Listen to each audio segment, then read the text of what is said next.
many years, because we know too well that there cannot be black liberation without Palestinian liberation, and there cannot be Palestinian liberation without black liberation.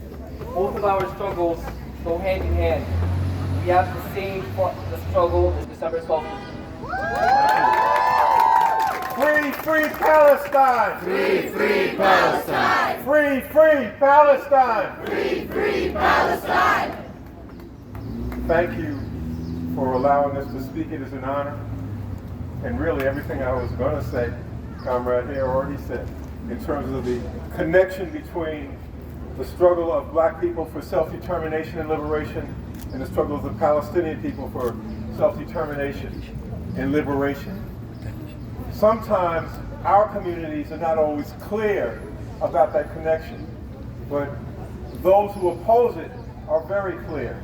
Let me give you one example.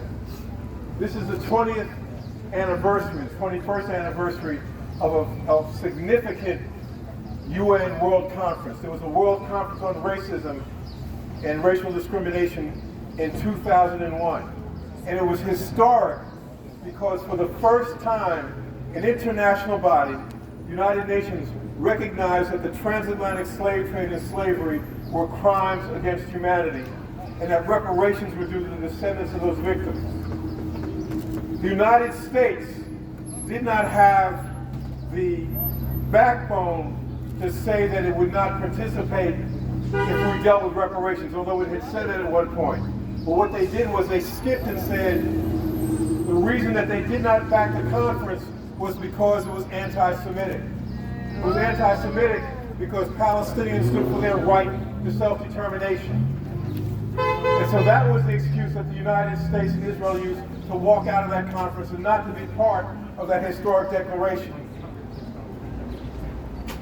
But the truth of the matter is that the Palestinian movement in that World Conference decided that it would not raise the issue of Israel so that it would not derail the question of the transatlantic slave trade and slavery as a crime against humanity and the demand for reparations. They sublimated that for what they thought was the greater good. That never stopped the imperialists from trying to flip the script. So they're very clear. Our struggle is to make our communities clear, to understand that we cannot have black liberation without Palestinian liberation. We cannot have black liberation without Palestinian liberation. It's very interesting that the Ukraine dominates the news.